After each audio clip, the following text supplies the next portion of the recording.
तो सबसे पहले मैं करगिल प्रेस क्लब के सारे मीडिया बंधुओं को जुले और सलाम करना चाहता हूं।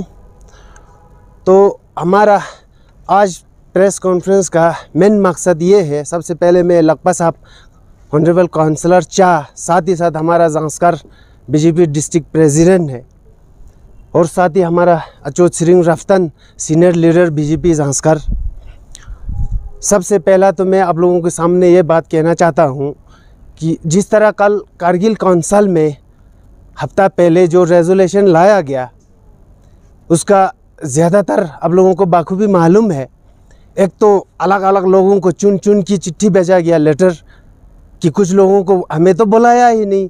आप लोगों के सामने पहले भी आ चुका है। जिस तरह हमारा बीजेपी का 6 काउंसलर में से एक इलेक्टेड को बुलाया गया, 2 नॉमिनेटेड को बुलाया गया, एक इलेक्टेड को चिट्ठी ही नहीं भेजा और 2 नॉमिनेटेड को बुलाया ही नहीं। तो उसी तरह उसका बुनियादी बिल्कुल हल्कापंथी तो शुरू से ही है।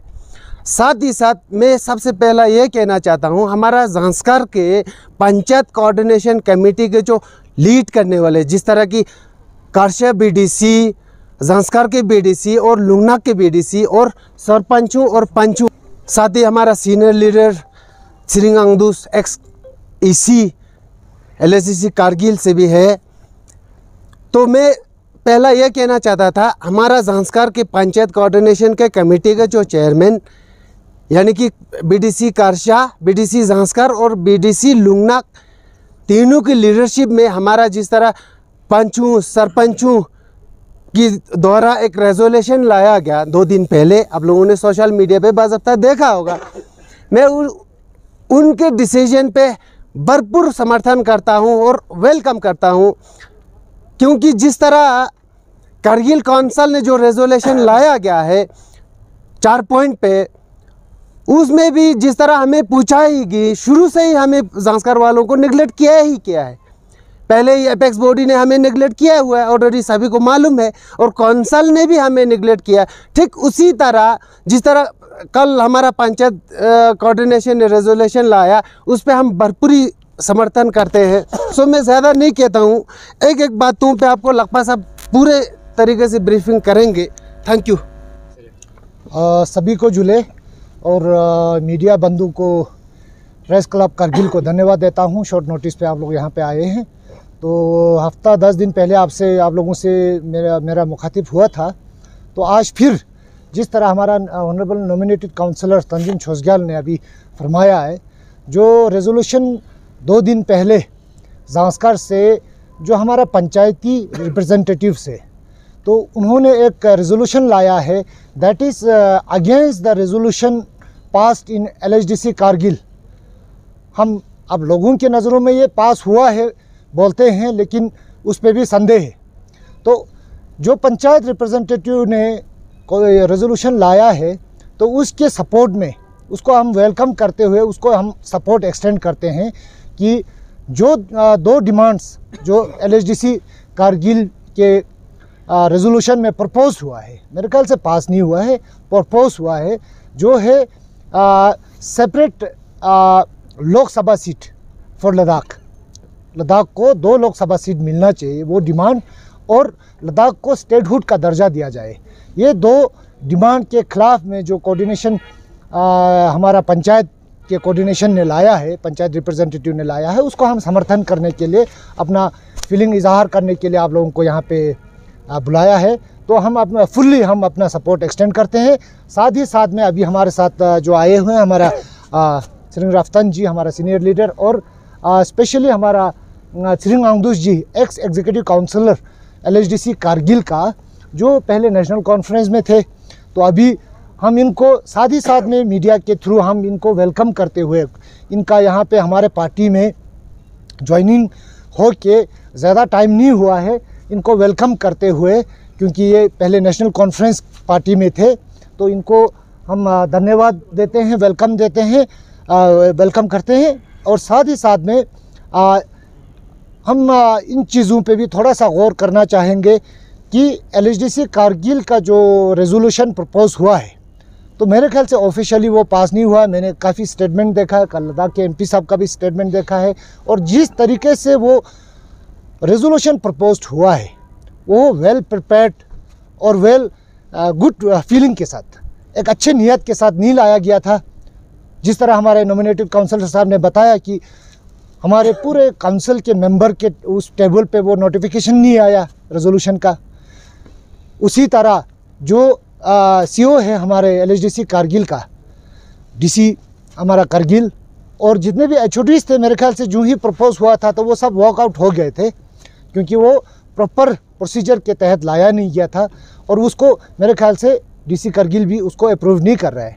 और ये सिर्फ लोगों को बेवकूफ़ बनाने के लिए, एक पॉलिटिकल मुद्दा बनाने के लिए, एक पॉलिटिकल पार्टी को माइलेज देने के लिए किया है।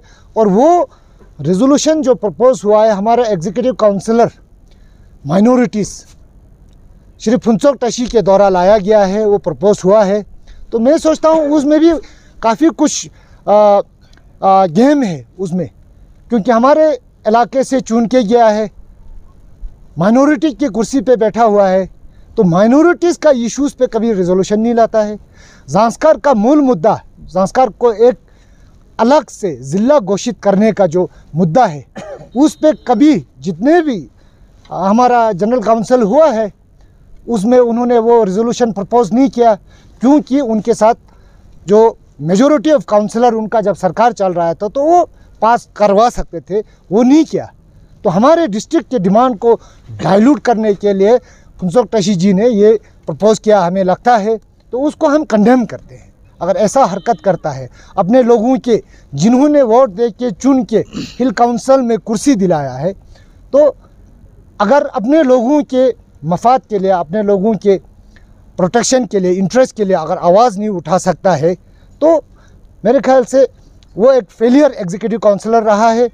जब जब कारगिल में जनरल काउंसिल हुआ है, उसमें माइनॉरिटीज़ के, चाहे minorities in the sense minorities from Zanskar, minorities from Wakha, Mulbek और district Kargil as a whole, उन सब का मुद्दों को काउंसिल के टेबल पे रखने के लिए तो वो नाकाम रहा है आज तक।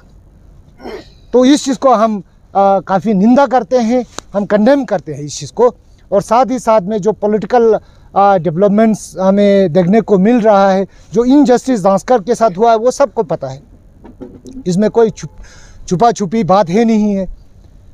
क्योंकि जो कांग्रेस के लीडर, हमारे ज़ांस्कर के लोकल कांग्रेस को से भी हम ये सवाल करते हैं, हमारे ज़ांस्कर के लोकल नेशनल कॉन्फ्रेंस के लीडर से भी हम सवाल करते हैं, क्यों ज़ांस्कर के साथ आज तक इतना नाजायज़ हुआ। आज बहुत लोग बड़ा बड़ा मुंह खोल के बोलते हैं यूटी मिलने के बाद ये नहीं हुआ, यूटी मिलने के बाद वो नहीं होता। पहले क्या होता था? फिर 1989 में जब लद्दाख में 2 असेंबली सीट कॉन्स्टिट्यूट किया गया था, नुब्रा और ज़ांस्कर, नुब्रा को एज इट इज़ इंटेक्ट रखा। नुब्रा का रिप्रेजेंटेटिव MLA बन के गया, मंत्री भी बना काफ़ी बार। लेकिन 92 में ज़ांस्कर कॉन्स्टिट्यूंसी में पूरा सुरू वैली उसके ऊपर डाल दिया। आज तक ज़ांस्कर से कोई MLA नहीं बना, मिनिस्टर नहीं बना। कौन हमारे ज़ांस्कर को लीड कर रहा था? ज़ांस्कर के नाम पे MLA बन के कौन गया? ज़ांस्कर के नाम पे मंत्री बन के कौन गया? उस वक़्त सरकार JNK में किसका चलता था, सेंटर में किसका चलता था? ये हमारे लोगों को तय करना है। अगर पब्लिक रिप्रेजेंटेटिव बन के एक पार्टी के इशारे पे चलेगा तो हमारे लोगों को सरासर वो आज तक बेवकूफ़ बनाते आया है, आज भी बेवकूफ़ बनाने की कोशिश कर रहा है। हमें याद है जब दूसरों का सरकार चलता था, हमारे गोम्पू में गोली चलता था, सरेआम सब गवाह है उसका। उस वक़्त किसका सरकार चलता था देखिए ज़रा, सेंटर में किसका सरकार था, तो JNK में किसका सरकार था। आज बड़ा बड़ा मुंह खोल के बोलना जो है वो आसान पड़ता है। यूटी मिलने के बाद ये हो गया, वो हो गया, क्या हुआ है? यूटी मिलने के बाद दिन दुगनी रात चुगनी तरक्की हो रहा है लद्दाख का।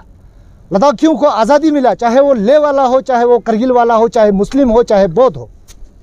वो हकीकत बात से आप लोग छुपाने की कोशिश करता है।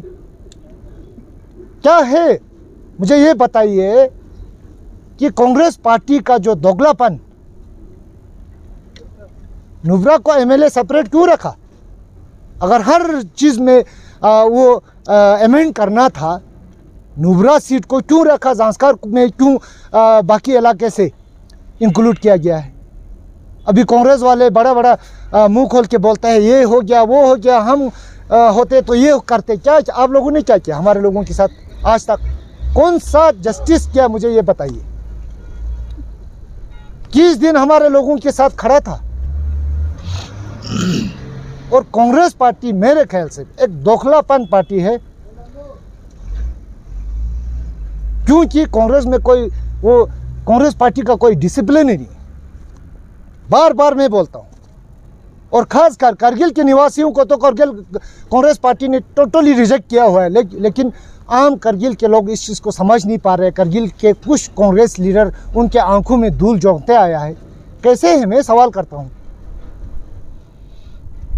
सियासी दौर में एक वक्त ऐसा आया कि लेह से ज़्यादा कांग्रेस जो है कारगिल में ज़्यादा स्ट्रॉन्ग था, तो कांग्रेस पार्टी ने कारगिल के साथ क्या जस्टिफाई किया? क्या जुजिला टनल दिया? क्या जब पार्टी लाइन पे उनका जो हक वो हुकूक मिलना था, याद करो, नियरेस्ट एग्जांपल में 2014 की बात करता हूं। कारगिल का कांग्रेस चिल्लाता था हमें मैंडेट दे दो, मैंडेट दिया? नहीं दिया। फिर एक डेमो कैंडिडेट खड़ा करना पड़ा, वो अपने पार्टी के साथ गद्दारी करना पड़ा। वो आइडियोलॉजिकली, मोरली वो गलत डिसीजन था कांग्रेस पार्टी का। कांग्रेस के नेशनल प्रेसिडेंट का मैंडेट होते हुए भी कांग्रेस कारगिल ने एक डेमो कैंडिडेट खड़ा किया गुलाम रजा के शेप में। चलो खड़ा हो गया। फिर कांग्रेस का, लद्दाख का कांग्रेस का प्रेसिडेंट ने उसके ऊपर डिसिप्लिनरी एक्शन क्या लिया, मुझे ये बताइए। कांग्रेस के नेशनल लीडर ने उसके ऊपर डिसिप्लिनरी एक्शन क्या लिया, मुझे बताइए। कुछ भी नहीं। फिर रिपीट होता है वही ड्रामा एक नया रंग के साथ। 2019 आता है, कांग्रेस वाला बोलता है हमें मैंडेट दे दो, हम ताकतवर हैं, हम कांग्रेस को जिता सकते हैं। कारगिल के कांग्रेस को मैंडेट नहीं मिलता है। वहाँ से हमारे लेह से रिजिन्स पलबर साहब आते हैं, फिर यहाँ से फिर एक डेमो कैंडिडेट खड़ा हो जाता है असगर करबलाई साहब। तो मुझे बताइए ना, कांग्रेस कहाँ एग्जिस्ट करता है? क्या कारगिल के कांग्रेस पार्टी के साथ गद्दारी कर रहा है, या कांग्रेस पार्टी कारगिल वालों के साथ गद्दारी कर रहा है? अगर आप कांग्रेसी है, आप जेन्युइनली, सिंसियरली, मोरली आप करेक्ट है, वो पार्टी की लाइन पे चलता है, तो कांग्रेस का मैंडेट नेक्स्ट एमपी इलेक्शन में ला के दिखाओ, ज़रा मान जाएंगे। खड़ा कीजिए। ये एक कांग्रेस के कार्यकर्ता को समझने वाली बात है। कारगिल के कांग्रेस के कार्यकर्ता को क्या आपके साथ जस्टिफाई हो रहा है? क्या आपका लीडर खुद आपको बेवकूफ़ बना रहा है, या नेशनल लीडर्स कांग्रेस का आपको बेवकूफ़ बना रहे हैं? ये सब आप लोगों को सोचना है। पहले जो बीजेपी के ऊपर उंगली उठाने से पहले, यूटी सरकार के ऊपर उंगली उठाने से पहले अपने गिरीबान में जान के देखो कौन धोखा दे रहे हैं आम आदमी को, कौन बेवकूफ़ बना रहे हैं कारगिल के आवाम को। हमारा ये मानना है। बाकी रहता है हमारा एग्जीक्यूटिव काउंसिलर फुनचोक टशी जी, कभी कभार हवा में बड़ा बात करते हैं। अभी मैं सोशल मीडिया पे वो परसों लिख रहा था, ये बोलता है पंचायती रिप्रेजेंटेटिव का जो रिजोल्यूशन लाया, उन्होंने लिखा है ये भारतीय जनता पार्टी के पंचायत मेंबर्स का है।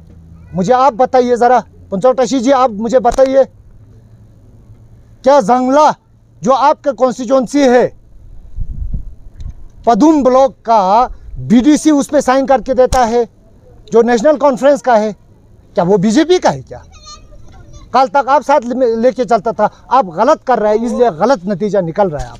आप अपने लोगों के खिलाफ कर रहे हैं, इसलिए गलत हैं। कुछ नहीं करता है, कारगिल में नहीं आता है। मैंने अपने कॉन्स्टिट्यूंसी में जितना काम करना था किया, और हम चैलेंज करते हैं आपको। आप एग्जीक्यूटिव काउंसिलर फेलियर रहा का एक रीज़न देता हूँ मैं। आपने एक टूर नहीं किया मेरे कॉन्स्टिट्यूंसी में, आपने एक टूर नहीं किया करशा कॉन्स्टिट्यूंसी में। एक गांव में मैं गया, एक गांव में आपके कॉन्स्टिट्यूंसी में गया, मैं हर गांव में गया।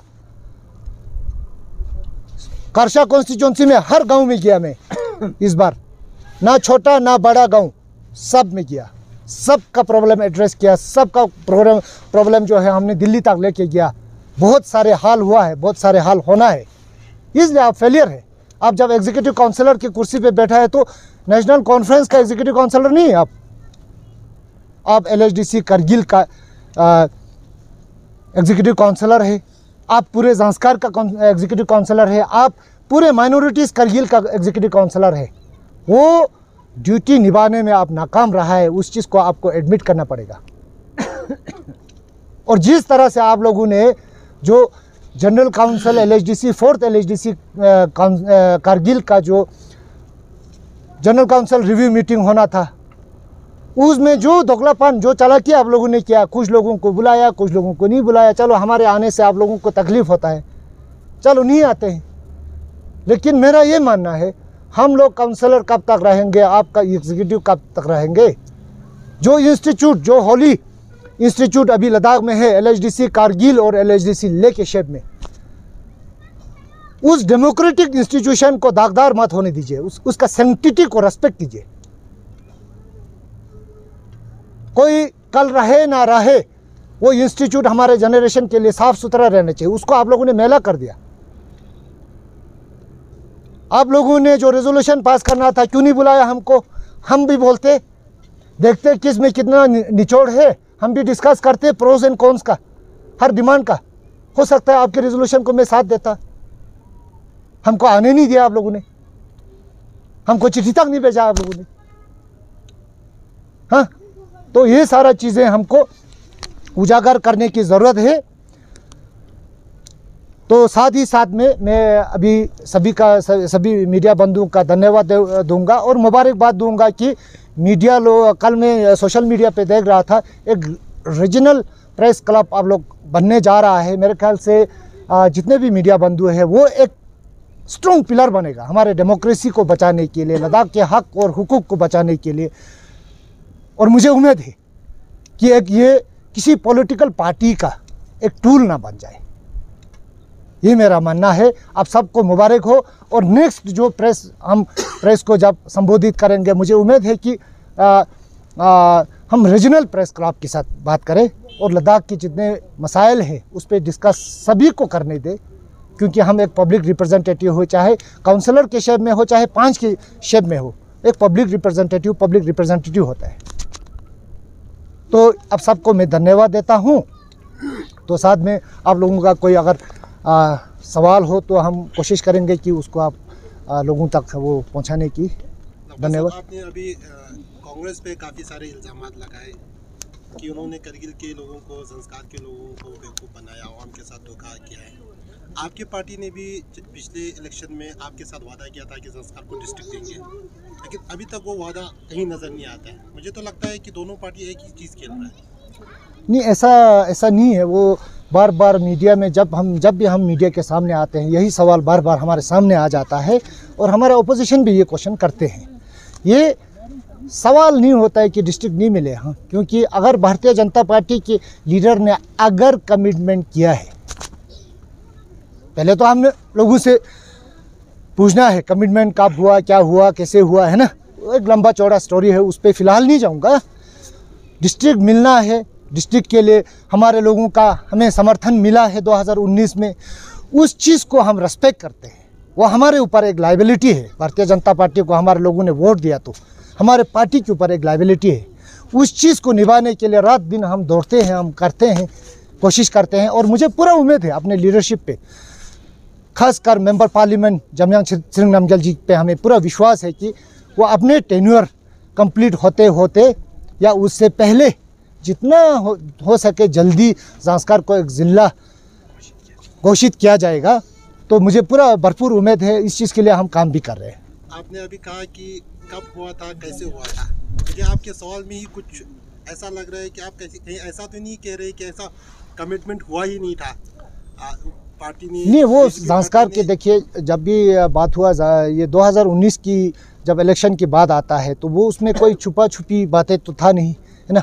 उसमें विलेज लेवल का चाहे 5 से लेके हो, 5 से लेके हो, सरपंच हो, नंबरदार हो, विलेज मेंबर्स हो, तो सिटिंग काउंसलर्स हो। उस वक़्त में काउंसलर तो नहीं था, हाँ उस वक़्त में काउंसलर था, हाँ 2019 में है। सिटिंग काउंसलर्स हो, जितने भी हमारे गुम्पों के जितने मठ के, हमारे बुद्धिस्ट मठ के जितने हेड्स हैं, हमारा बुद्धिस्ट एसोसिएशन हो, हमारा गुम्पा एसोसिएशन हो, मुस्लिम एसोसिएशन हो, डिलिबरेशन फुल डे चल के ये निर्णय हुआ है। तो कैसे हुआ सभी को पता है, उसमें कोई मेरा झूठ बोलना या सच बोलने का बात ही नहीं होता। जी। तो देखिए, जो करगिल का पॉलिटिकल स्थिति आज के तारीख में है, लोगों को, खासकर हमारे करगिल के यूथ को उजागर होने की ज़रूरत है। We have to be enlighten in politics कि कौन पार्टी सिंसियरली लोगों को सर्विस दे रहा है, लोगों का कमिटमेंट उतार पा रहा है। हमें तो कभी मौका नहीं मिला कि हिल काउंसिल चलाने का या स्टेट में कोई लंबे समय तक रूल करने का, या सेंटर में आके भी अभी 8वां-9वां साल चल रहा है भारतीय जनता पार्टी, लेकिन करगिल के आवाम ने भारतीय जनता पार्टी को वो मौका नहीं दिया सेवा करने का। तो आने वाले दिनों में हम उम्मीद करेंगे कि करगिल के नौजवान इस फीलिंग को समझे और हर पार्टी को एक मौका दिया जाए। आपकी पार्टी तो हुकूमत में है ना, यहाँ पे काउंसिल में आपके वाइस प्रेसिडेंट एग्जीक्यूटिव काउंसिलर हैं। नहीं, हमारा देखिए, हमारा जो पहले पीडीपी के साथ अलायंस हुआ था, उसके बाद सारे पीडीपी के काउंसिलर आप लोगों को बेवकूफ़ बनाते हैं। वो काउंसिल एनसी वाले भी वही बोलते हैं कि हमने बीजेपी के साथ नहीं बनाया था। आज की डेट में आप मुझे ये बताएं कि जो एग्जीक्यूटिव काउंसिलर है वो आपका है कि नहीं है आपके पार्टी में? नहीं, देखिए वो एक स्टोरी है, मैं उसको जी पहले मुझे इस सवाल का जवाब दे दो। जो एग्जीक्यूटिव काउंसिलर है, मैं अपने हिसाब से नहीं मानता नहीं हूँ, क्योंकि भारतीय जनता पार्टी के लीडर ने जो कमांड आया कि काउंसिल से आप लोग विड्रॉ हो जाओ, अपना जो है पक्ष जो है ओपोजिशन में बैठिए। आपके हिसाब से नहीं, आपके पार्टी के हिसाब से, पार्टी ने आपके पार्टी के हिसाब से चाहिए ना, आपके पर्सनल तो कुछ भी नहीं चलेगा, लेकिन आपके पार्टी का है कि नहीं वो बंदा? नहीं, मेरे ख्याल से तो नहीं है। ठीक है, क्यों नहीं है? क्योंकि जब हमें हाई कमांड से ये विड्रॉल का जो फरमान आया कि LHDC कारगिल से आप लोग विड्रॉ हो के अपना सपोर्ट जो है वो लोगों के सामने क्लियर करें, हमारा सपोर्ट है या नहीं है वो, क्योंकि एक कन्फ्यूजन पैदा हो रहा था। तो भारतीय जनता पार्टी के साथ जितने काउंसिलर थे, उन्होंने विद सिग्नेचर अपना सपोर्ट वहाँ से विड्रॉ किया। बाकी जो रह गया मेरे ख्याल से वो भारतीय जनता पार्टी का नहीं है। तो जो अभी आप लोग बोल रहे हैं एग्जीक्यूटिव काउंसिलर वहाँ है, एग्जीक्यूटिव काउंसिलर तो भारतीय जनता पार्टी का है नहीं, मेरा तो ये मानना है। लेकिन ये है कि हमारे संगठन के हिसाब से डिस्ट्रिक्ट कारगिल का बीजेपी का ऑपरेशन जो है वो डिस्ट्रिक्ट कारगिल के प्रेसिडेंट के हक उसके उसमें आता है, उसके डिस्क्रिप्शन पे आता है, और हमारे स्टेट प्रेसिडेंट के डिस्क्रिप्शन पे आता है। मैं हूँ जांस्कर की भारतीय जनता पार्टी का डिस्ट्रिक्ट प्रेसिडेंट हूँ, तो जांस्कर ही मेरा आप मुझे एक उसमें बात आता है। क्लियर करेंगे कि जांस्कर को आपने अभी डिस्ट्रिक्ट बनाया ही नहीं, लेकिन आप डिस्ट्रिक्ट प्रेसिडेंट कैसे? नहीं, हमारा ऑर्गेनाइजेशनल डिस्ट्रिक्ट पार्टी ने अनाउंस किया है, हमारा ऑर्गेनाइजेशन ये मानता है। लोगों को बेवकूफ़ बनाने के लिए नहीं, लोगों को बेवकूफ़ बनाने के लिए नहीं। भारतीय जनता पार्टी ये आश्वासन देने की कोशिश कर रहा है कि आप लोगों को डिस्ट्रिक्ट मिलना ही मिलना है। हमारे पार्टी की ओर से ऑलरेडी हमने ऑर्गेनाइजेशनल डिस्ट्रिक्ट बना दिया है, और ऑफिशियल अनाउंसमेंट का थोड़ा टाइम लग रहा है, वो समय हमें दीजिए, सरकार का ये कहना है। और आप जो सवाल कर रहे हैं, अगर भारतीय जनता पार्टी में हमारा एग्जीक्यूटिव काउंसिलर अभी भी बैठा है तो 100% फिर भारतीय जनता पार्टी में भी दोगलापन है। वो हमारे डिस्ट्रिक्ट प्रेसिडेंट कारगिल को सोचना है, हमारे स्टेट प्रेसिडेंट से आप क्वेश्चन पूछिए।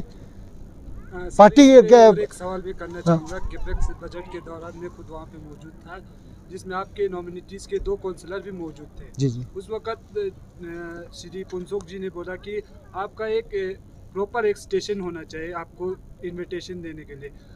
वो कहते हैं कि आपको इनविटेशन दिया, लेकिन यहाँ स्टेशन पे आप मौजूद नहीं थे यहाँ, और वहाँ पे आपके एग्जीक्यूटिव काउंसलर अली चंदन भी मौजूद थे।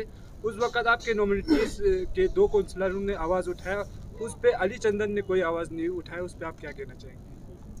नहीं, स्टेशन जब अब नोटिफिकेशन कोई देता है तो आजकल तो डिजिटल का ज़माना है ना, बाय मेल कर सकते थे, बाय व्हाट्सएप कर सकते थे, है ना, हर चीज़ है, टेलीफोन कर सकते थे। हाँ, आज की तारीख में ऐसा तो है नहीं हम पोस्टल सिस्टम पे ही बैठे रहे। पोस्टल सिस्टम पे भी भेजा, चलो हम मान लेते हैं उसी दिन पोस्टल सिस्टम में हमको बाई पोस्ट किया, तो वो पोस्ट ऑफिस में वो स्टैम्प लगेगा लिफाफे पे किस डेट को पोस्ट हुआ था, और ऐसा तो है नहीं 22 तारीख को नोटिफिकेशन निकलता है। काउंसलर है, उनको फ़ोन किया था, उन्होंने आपको फ़ोन किया? नहीं, मुझे फ़ोन नहीं किया है, वो हकीकत है। वो आप नेक्स्ट जो प्रेस को जब हम संबोधित करेंगे, उन्होंने ये किया है, इशारा किया है कि आपको कॉल किया था उस वक्त। नहीं, वो बिल्कुल सरासर गलत है। किसी काउंसलर का मुझे फ़ोन नहीं आया। वो अगला जो प्रेस ब्रीफिंग में अब इसको साबित करके दिखाइए, हमारा ये मानना है।